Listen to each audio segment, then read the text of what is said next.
ভিডিওতে একেবারে আমি তোমাদেরকে ক্লিয়ার করে দেবো এবং সুন্দর করে বুঝিয়ে দেব যে তুমি কোন বিষয় নিয়ে পড়বে এবং কোন বিষয় নিয়ে পড়াশোনা করলে তোমার কেরিয়ার ঠিকঠাক হবে। দেখো, আর্টস নিয়ে পড়লে কেরিয়ার অপশন নেই, এটা একেবারেই ভুল। এই ভাবনা চিন্তা এখন অনেকটাই পাল্টে গেছে। আমি তোমাদেরকে একদম তিনটে বিষয়, আর্টস, কমার্স এবং সায়েন্স, তিনটে বিষয়কে কি কি কেরিয়ার অপশন কার কি ভাগে রয়েছে সবটা ডিটেলসে আমি তোমাদেরকে বুঝিয়ে দেবো। প্রত্যেক ভিডিও সম্পূর্ণ দেখো, আশা করছি তোমাদের কাজে লাগবে। প্রথমেই আমি তোমাদেরকে বলবো সায়েন্স। দেখো, সায়েন্স নিয়ে যারা পড়াশোনা করবে তাদের প্রথমে ভাবতে হবে যে তারা সায়েন্সটা কতটা বুঝতে পারো। দেখো, একেবারেই মুখস্থ বিদ্যায় পারদর্শী হয়ে কেউ সায়েন্স নিতে যেও না, তাহলে পরবর্তীতে পস্তাতে হবে। ঠিক আছে, এবার আমি আসি। সায়েন্সের মধ্যে দেখো দুটো ভাগ রয়েছে, একটা হচ্ছে পিওর সায়েন্স বলা হয় এবং তার সঙ্গে সঙ্গে কেউ আবার বলছে আরটা রয়েছে বায়ো সায়েন্স। এবার তুমি কোনটা নিয়ে পড়বে, কোনটা নিয়ে পড়লে তোমার ভালো হবে সেই বিষয়টা তোমাকে জানতে হবে এবং তুমি কি চাইছো, তুমি কোন লাইনে ঠিক যেতে চাইছো সবটা আগে তোমাকে জেনে নিতে হবে, তারপর তোমাকে ডিসিশনে আসতে হবে। প্রথমেই আসি হচ্ছে আমরা সায়েন্স। দেখো, সায়েন্স নিয়ে যারা পড়াশোনা করতে তাদেরকে জানতে হবে সায়েন্স আমরা দুটো পার্টে ভাগ ভাগ করে পড়তে পারি। একটা হচ্ছে কি পিসিএম অর্থাৎ ফিজিক্স, কেমিস্ট্রি এবং ম্যাথ নিয়ে পড়তে পারি। একটা হচ্ছে পিসিবি অর্থাৎ ফিজিক্স, কেমিস্ট্রি এবং বায়োলজি নিয়ে পড়তে পারি। যদি আমরা পিসিএম নিয়ে পড়াশোনা করি তাহলে আমাদের কোন কোন কেরিয়ার অপশন রয়েছে এবং পিসিএম নিয়ে পড়াশোনা করলে কোন কোন কেরিয়ার অপশন রয়েছে সেটা আমরা ভালো করে জানবো। প্রথমেই বলি যে পিসিবি অর্থাৎ বায়োলজি মানে ফিজিক্স, কেমিস্ট্রি এবং বায়োলজি, অর্থাৎ একে আমরা বলছি বায়োসায়েন্স। বায়োসায়েন্স নিয়ে পড়াশোনা করলে একদম প্রথম উদ্দেশ্য হয় হচ্ছে ডাক্তার নিয়ে পড়াশোনা, ডাক্তার কেরিয়ার অপশনকে চুজ করা। তো ডাক্তার বলতে আমরা কি কি বলছি এখানে? Doctor MBBS, homeo doctor, Ayurvedic doctor, তার সঙ্গে সঙ্গে প্যারামেডিক্যালের জব আমরা এখান থেকে মানে এই বায়োসায়েন্স পড়ে আমরা করতে পারি। আমরা ফার্মাসিস্ট অর্থাৎ বি ফার্মা হতে পারি। তার সঙ্গে সঙ্গে আমরা নার্সিং ট্রেনিং করতে পারি। তো এই সমস্ত কেরিয়ার অপশন কিন্তু রয়েছে বায়ো সায়েন্সের থেকে, অর্থাৎ আমাদের মেডিকেল সেক্টরে সমস্ত কেরিয়ার অপশন কিন্তু আমরা এখান থেকে নিতে পারি বায়ো সায়েন্স পড়াশোনা করার পরে। বোঝা গেছে? একই সঙ্গে বলবো যে পিসিএম অর্থাৎ ফিজিক্স, কেমিস্ট্রি এবং ম্যাথ, যদি আমরা ম্যাথ নিয়ে পড়াশোনা করি তাহলে আমাদের প্রথমে চলে আসে ইঞ্জিনিয়ারিং সাইডটা, অর্থাৎ বিটেক আমরা এখান থেকে করতে পারি। আমরা কিন্তু বায়ো সায়েন্স নিয়ে পড়াশোনা করে বিটেক করতে পারছি না এবং আমরা পিসিএম অর্থাৎ এই পিওর সায়েন্স নিয়ে পড়াশোনা করে কিন্তু আমরা ডাক্তার হতে পারছি না, এটা কিন্তু আমাদেরকে খেয়াল রাখতে হবে। তার সঙ্গে আর্কিটেকচার আমরা হতে পারি, পাইলট হতে পারি, নেভিতে আমরা মার্শাল নেভিতে আমরা চাকরি করতে পারি, এনডিএ বা সিডিএস অর্থাৎ ডিফেন্সের জব আমরা এখান থেকে নিতে পারি। চার্টার কি কম্পিউটার অ্যাপ্লিকেশন আমরা মানে কম্পিউটারের অ্যাপ্লিকেশন নিয়ে আমরা বিভিন্ন রকমের জব পেতে পারি। তো এই সমস্ত বিষয়গুলো আমরা করতে পারি যদি আমরা পিসিএম নিয়ে পড়াশোনা করি। বোঝা গেছে? এইবার আমাদেরকে বুঝতে হবে যে আমরা কোন লাইনে ঠিক যেতে চাইছি, তার উপরে আমাদেরকে বিচার বিশ্লেষণ করে আমাদেরকে সিদ্ধান্ত নিতে হবে যে আমরা বায়োলজি নিয়ে পড়বো নাকি ম্যাথ নিয়ে পড়বো। অনেকে আছে কিন্তু তারা দুটোকে একসঙ্গে নিয়ে পড়তে চাইছে, অর্থাৎ ম্যাথও থাকছে এবং বায়োলজিও থাকছে, সেভাবেও কিন্তু আমরা পড়াশোনা করতে পারি। তাই আমাদেরকে প্রথমেই বুঝে নিতে হবে যে আমরা কোন দিকে যাব এবং কোন কোন কেরিয়ার অপশন আমাদেরকে পেতে পারি। বোঝা গেছে? তো এই হচ্ছে আমাদের সায়েন্সের দুটো পার্ট রয়েছে, দুটো ভাগ নিয়ে আমরা পড়াশোনা করতে পারি। অনেকের বায়োলজি নিয়ে পড়ছে না, অনেকে পিসিএম নিয়ে পড়ছে, তো ম্যাথ নিয়ে পড়ছে। ব্যাপারটা হচ্ছে কি অনেকেই আছে যারা সায়েন্স নিয়ে পড়াশোনা করছে শুধুমাত্র ডাক্তার হবে বলেই, তারা কিন্তু প্রথম থেকেই পিসিবি নিয়ে পড়তে পারে। এরকম অপশন কিন্তু আমাদের হাতে রয়েছে। বুঝতে পারলাম? ক্লিয়ার রয়েছে? এবং এই বিষয়ে তোমাদেরকে বলে রাখি যে যারা মানে এই সায়েন্স ব্যাপারটা কেবলমাত্র মুখস্থ বিদ্যা, তবে ফিজিক্স, কেমিস্ট্রিতে হয়তো তুমি খুব ভালো মুখস্থ করেছিলে, সমস্ত কোশ্চেন গুলো কমন চলে এসছে, তুমি ভালো করে লিখে নাম্বার পেয়ে গেছো। যদি এরকম কোনো পজিশন থাকে তাহলে আমি বলবো তুমি অবশ্যই সায়েন্স নিয়ে পড়াশোনা করো না, তুমি অন্য লাইনে যাও, তা নাহলে তুমি পরবর্তীতে সমস্যায় পড়বে। সায়েন্সটা বোঝার বিষয়, তোমাকে বুঝতে হবে, পারতে হবে, নিজেকে ওই অভিজ্ঞ তৈরি করতে হবে। বোঝা গেছে? তারপরে তুমি সায়েন্সের ব্যাপারটাতে আসো এবং সায়েন্স নিয়ে তুমি পড়াশোনা করো।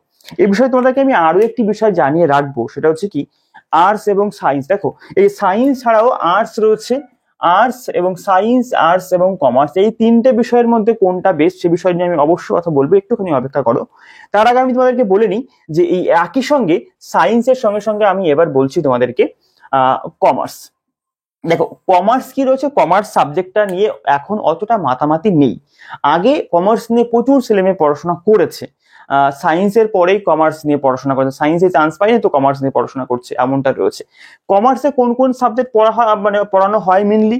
এখানে ম্যাথমেটিক্স পড়ানো হয়, এখানে অ্যাকাউন্টেন্সি পড়ানো হয়, এখানে ইকোনমিক্স পড়ানো হয়, তার সঙ্গে এখানে বিজনেস স্টাডিজ পড়ানো হয়। তো এই সমস্ত বিষয়গুলো কিন্তু কমার্সের মধ্যে রয়েছে। তো এই বিষয়গুলো পড়ে কিন্তু আমরা এখান থেকেও অনেক কর্পোরেট সেক্টরে আমরা জব পেতে পারি, আমরা বিজনেস সম্পর্কে একটা জ্ঞান নিতে পারি, আমরা অ্যাকাউন্টেন্ট হতে পারি, আমরা চার্টার অ্যাকাউন্টেন্ট হতে পারি, আমরা ব্যাংক ম্যানেজার হতে পারি। তো এই সমস্ত চাকরির অপশনগুলো কিন্তু আমাদের কাছে থাকে এই কমার্স নিয়ে পড়াশোনা করার পর। বুঝা গেছে? তো দেখো, সায়েন্স কমার্স প্রত্যেকেরই না একটা একটা নিজস্ব কেরিয়ার অপশন রয়েছে। তো এইগুলো কিন্তু সবার আগে বুঝতে হবে। এবার আরো একটি বিষয় রয়েছে, এমন কিছু কেরিয়ার অপশন কিন্তু প্রত্যেকের ভাগেই রয়েছে, যেমন কমার্সের ক্ষেত্রে, আর্টসের ক্ষেত্রে এবং সায়েন্সের ক্ষেত্রে। দেখো, এখানে একটুখানি বুঝে নাও যে তুমি আর্টস নিয়ে এবং কমার্স নিয়ে যখন তুমি পড়াশোনা করছো, তখন তুমি যে কেরিয়ার অপশনটা চুজ করছো আর্টস এবং কমার্স নিয়ে পড়াশোনা করে, তুমি সেই কেরিয়ার অপশন কিন্তু সায়েন্স নিয়ে পড়ার পরে চুজ করতে পারছো। বুঝতে পারলে? এবার অনেক আছে যে সায়েন্স নিয়ে পড়লে যে কেরিয়ার অপশনটা আমরা পাচ্ছি, সেটা কিন্তু আর্টস এবং কমার্স নিয়ে পড়লে পরে সেই কেরিয়ার অপশনটা আমরা চুজ করতে পারছি না। অর্থাৎ সায়েন্স হচ্ছে সবার মধ্যে আসতে পারছে, কিন্তু সবাই সায়েন্সের মধ্যে আসতে পারছে না। অতএব সায়েন্সের কেরিয়ার অপশন শুধুমাত্র সায়েন্সই নিতে পারছে, এবং তার সঙ্গে সঙ্গে আর্টস এবং কমার্সের কেরিয়ার অপশনটাও কিন্তু সায়েন্স নিতে পারছে, কিন্তু আর্টস এবং কমার্স সায়েন্সের কেরিয়ার অপশন কিন্তু গ্রহণ করতে বা নিতে পারছে না। বোঝা গেল? অর্থাৎ সায়েন্সটা তো অবশ্যই প্রথম চয়েসে আমাদের রাখতে হবে, যদি আমরা পারি তবে। এবার আসি আর্টস। দেখো, আর্টসে কি রয়েছে? আর্টস মানে আর্টস, যদি আমরা কেউ আর্টস নিয়ে পড়াশোনা করি, তাহলে আমাদের কি কি কেরিয়ার অপশন আমরা পেতে পারি। সবার আগে জেনে নিই যে আর্টস এর মধ্যে কোন কোন সাবজেক্ট রয়েছে। দেখো, বাংলা ইংরাজি প্রত্যেকের ক্ষেত্রে কমন থাকে, সায়েন্সে বাংলা ইংরাজি, আর্টসে বাংলা ইংরাজি এবং কমার্সে বাংলা ইংরাজি কমন থাকছে। আরো যে সাবজেক্টগুলো রয়েছে, দেখো আর্টস গ্রুপের মধ্যে অনেকগুলো সাবজেক্টের চয়েস রয়েছে। এই বিষয় নিয়ে আমি একটা ভিডিও বানিয়ে দিয়েছি, তোমরা অবশ্যই দেখে নাও, ডিসক্রিপশনে লিঙ্ক থাকবে এবং আমাদের চ্যানেলে গেলে পরে তোমরা প্রথম দিকেই পেয়ে যাবে। ঠিক আছে? তো সেখানে কিন্তু বলা রয়েছে যে কোন সাবজেক্ট ভালো আর্টস গ্রুপের মধ্যে। তো আর্টস নিয়ে পড়লে পরে আমাদের কি কি কেরিয়ার অপশন আমরা পেতে পারি, সেখানে একটু তোমাদের বলে রাখি। দেখো, আর্টস নিয়ে পড়লে পরে আমরা প্রথমত শিক্ষক হতে পারি, কলেজ এবং স্কুল সব জায়গাতে আমরা শিক্ষকতা করতে পারি। এটা কিন্তু প্রথম চয়েস রয়েছে। এবং একই সঙ্গে বলবো, সায়েন্স নিয়ে পড়লে এবং কমার্স নিয়ে পড়লেও কিন্তু আমরা এই অপশনটাকে গ্রহণ করতে পারি, আমরা শিক্ষক হতে পারি।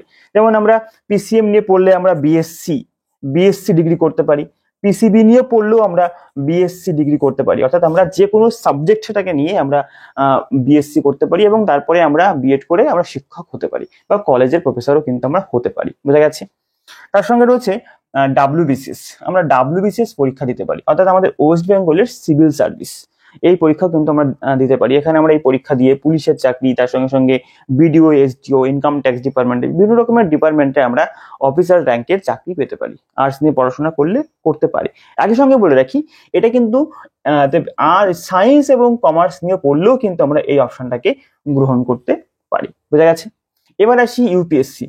অতএব আমাদের ইন্ডিয়াতে বা ভারতবর্ষের সব থেকে বড় পরীক্ষা রয়েছে, এখানে আইএএস এবং আইপিএস আমরা হতে পারি। অর্থাৎ এই অপশনটাও কিন্তু আমরা সায়েন্স এবং কমার্স নিয়ে পড়লেও কিন্তু আমরা এই অপশনটাকে চুজ করতে পারি। বোঝা যাচ্ছে ব্যাপারটা? এবার একই সঙ্গে আমরা রেলের বিভিন্ন রকমের চাকরি রয়েছে, রেলের এনটিপিসি রয়েছে, রেলের ড্রাইভার রয়েছে, রেলের টেকনিশিয়ান রয়েছে, রেলের গার্ড রয়েছে, রেলের টিটি রয়েছে, বিভিন্ন রকমের রেল ডিপার্টমেন্টে অনেক ভাগে ভাগে চাকরি হয়, গ্রুপ ডি রয়েছে। তো সেই চাকরিগুলো কিন্তু আমরা আর্টস নিয়ে পড়ার পরে করতে পারি। বোঝা গেছে? একই সঙ্গে বলে রাখি, রেলের চাকরির ক্ষেত্রে কিন্তু সায়েন্স এবং কমার্স উভয়ই কিন্তু এলিজেবল। বোঝা গেছে? এসএসসি অর্থাৎ স্টাফ সিলেকশন কমিশন বলতে চাইছি এখানে সিজিএল, সিএইচএসএল, বিভিন্ন রকমের এমটিএস, জিডি, বিভিন্ন রকমের স্টাফ সিলেকশন কমিশনের মাধ্যমে যে সমস্ত নিয়োগগুলো হয়, অর্থাৎ সেইগুলো এমটিএস ক্লার্কের চাকরি, ডাটা এন্ট্রি অপারেটরের চাকরি, বিভিন্ন ডিপার্টমেন্টের ক্লার্কের চাকরি, তো এই সমস্ত চাকরিগুলোও কিন্তু আমরা, ফোর্স লাইনের চাকরি, এগুলো কিন্তু আমরা এই আর্টস গ্রুপ পড়াশোনা করে আমরা করতে পারি। একই সঙ্গে সায়েন্স এবং কমার্স উভয়ই করতে পারে। ব্যাংকের চাকরি ক্ষেত্রেও তাই রয়েছে, ব্যাংকের চাকরি আমরা কমার্স সায়েন্স উভয়ই করতে পারে, আর্টসও করতে পারছে। ডিফেন্সের জব রয়েছে, ডিফেন্সের চাকরি, সেখানেও কিন্তু একই রকম ভাবে আর্টস সায়েন্স এবং কমার্স উভয়ই কিন্তু করতে পারছে ডিফেন্সের চাকরি। তার সঙ্গে পুলিশ সার্ভিস রয়েছে, পুলিশ সার্ভিসও কিন্তু সেম ভাবে সায়েন্স এবং কমার্স এবং আর্টস তিনটে স্ট্রিমের ছেলেমেয়েরাই কিন্তু করতে পারছে পুলিশের সার্ভিস। বোঝা গেছে? তো অ্যাকচুয়ালি আমি দেখো তোমাদেরকে সুন্দর করে বুঝিয়ে দিলাম যে আর্টস নিয়ে পড়ার পরে যে সমস্ত কেরিয়ার অপশন আমরা পাই, সাধারণত প্রত্যেকটা কেরিয়ার অপশন কিন্তু এই দুই পক্ষের ছেলেমেয়েরা এসেই কিন্তু এখানে সেই অপশনটা নিতে পারে। এবার অ্যাকচুয়ালি কি হয়, দেখা যাচ্ছে যে যারা পিসিবি নিয়ে পড়াশোনা করছে তাদের মধ্যে দেখা যাচ্ছে অধিকাংশ ছেলেমেয়েরা তারা হয়তো ডাক্তার লাইনটাকেই বেছে নিয়েছে, তারা হয়তো প্যারামেডিক্যালটাকেই বেছে নিয়েছে, ফার্মাসিস্টকে নিয়েই বেছে নিয়েছে, অর্থাৎ এরা কিন্তু এই লাইনটার মধ্যেই থাকতে চায়।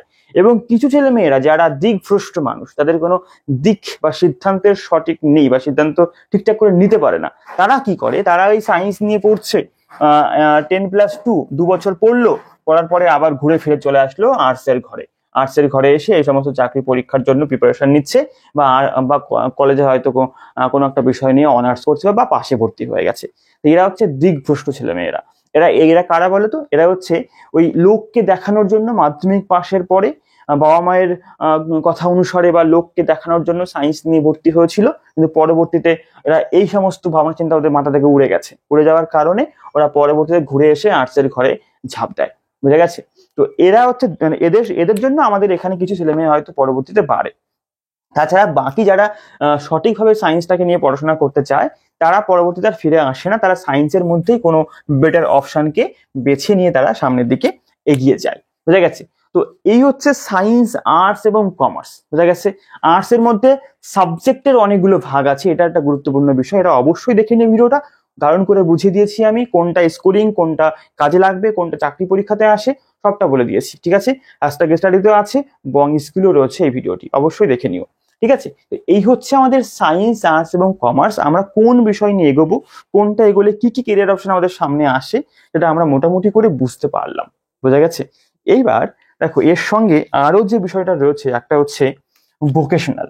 দেখো ভোকেশনালটাও কিন্তু 10+2 2 বছরের কোর্স রয়েছে, 3 বছরের কোর্স কখনো কখনো হয় কোনো কোনো বিষয়ের ক্ষেত্রে।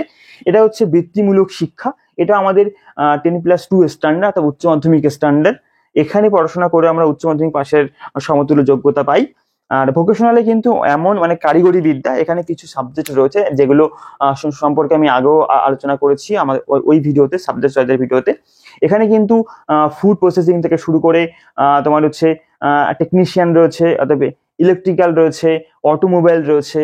তো এই সমস্ত বিষয়গুলোর ওপরে এখানে কোর্স করানো হয়, হাতে কলমে শেখানো হয়, যে পরবর্তীতে তুমি এই বিষয়গুলো নিয়ে এগোতে পারো এবং তুমি চাইলে নিজেও তোমার হাতের কাজ করে জীবিকা অর্জন করতে পারো। বুঝা গেছে? তো এই ভোকেশনালটাতে কিন্তু অনেকে ভর্তি হতে পারো, এটাও কিন্তু 10+2 স্ট্যান্ডার্ডের সার্টিফিকেট আমরা পাবো। বুঝা গেছে? উচ্চ মাধ্যমিকেরই একটা শাখা এটা। এরপরে রয়েছে আইটিআই। দেখো আইটিআই কি রয়েছে, মাধ্যমিক পাস করার পরে অনেকে আইটিআই তে ভর্তি হয়। আইটিআই করলে পরে আমাদের পরবর্তীতে টেকনিশিয়ান বা টেকনিক্যাল নলেজ তৈরি হয়, এটা একটা ট্রেনিং পারপাস কোর্স। এই কোর্স করার পরে আমাদের বিভিন্ন রকমের কোম্পানিতে টেকনিক্যাল হিসেবে আমরা কাজ পেতে পারি, এবং তার সঙ্গে আমাদের সরকারি চাকরির ক্ষেত্রে অনেকগুলো চাকরিতে আইটিআই কিন্তু গ্রহণ করে বা আইটিআই চায়। ঠিক আছে? একই সঙ্গে বলে রাখি, আইটিআই করলে সব থেকে বেশি ছেলেমেয়েরা আইটিআই করে রেলের চাকরিতে জয়েন করছে।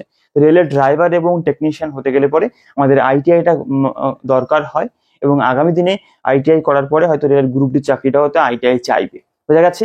তো আইটিআই আমরা করতে পারি, তবে উচ্চ মাধ্যমিক পাশ করার পরেই আমরা আইটিআই করি সাধারণত। মাধ্যমিক পাশ করার পরে আইটিআই খুব কম ছেলেমেয়েরা করে, কেননা সবাই চায় যে আমি উচ্চ মাধ্যমিক পাশটা করে নিই, তারপরে আমরা আইটিআইতে ভর্তি হব। ঠিক আছে?